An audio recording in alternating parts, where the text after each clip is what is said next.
I te wā e pōkai kaha ana ngā whānau i te utu mo te miraka, te āhua nei kāore e tahi āpiha o te kāwanatanga i te māharahara ki te whakapau i te pūtea a te hunga utu tāke.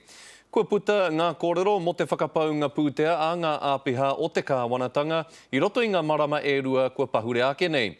He mārake te kite atu, he nui ake te pūtea kua whakapaua e ngā kaitōranga pū Māori i te pūtea kua whakapaua e rā atu o te kāwanatanga. Haere noa i runga i tō pūtea, he take whai hua rānei mō te iwi Māori. Māori MPs, like Māori everywhere, are under greater scrutiny about things like this.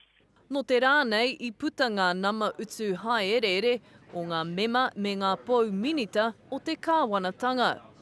Mai i painga whāwhā ki te marama o Piripi, tata ki te 2 miriona tāra o tō pūtea i whakapaua e ngā kaitōranga pū kia haere ki ngā hui puta noa i te ao.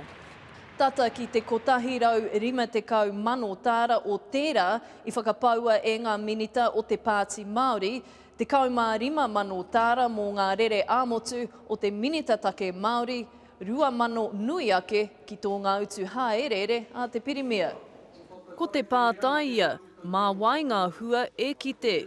E ai ki te kaiārahi takirua o te rōpū kākāriki, me pōkai kahanga mema katoa o te whare pāremata. It's not enough just to go to hui, but we have to be seen. We have to actually make change inside the parliamentary arena, which is what our people are really looking for. Kei reira ngā hua e ai ki te Pāti Māori, pēnei te tura kina o te ture taku tai moana, me ngā kaupapa ohanga Māori a te minita. Hioi e ai ki tēnei minita, ko te iwi anō te take, he nui ake ngā utu. Koera te āhua o ngai Māori māne, ke te pirangi rātou, ka puta mai ākanohi te kōrero atu kia rātou, te whakarongo hoki.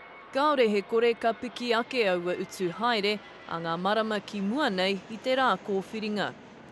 Jasmine Pearson, Te Karere.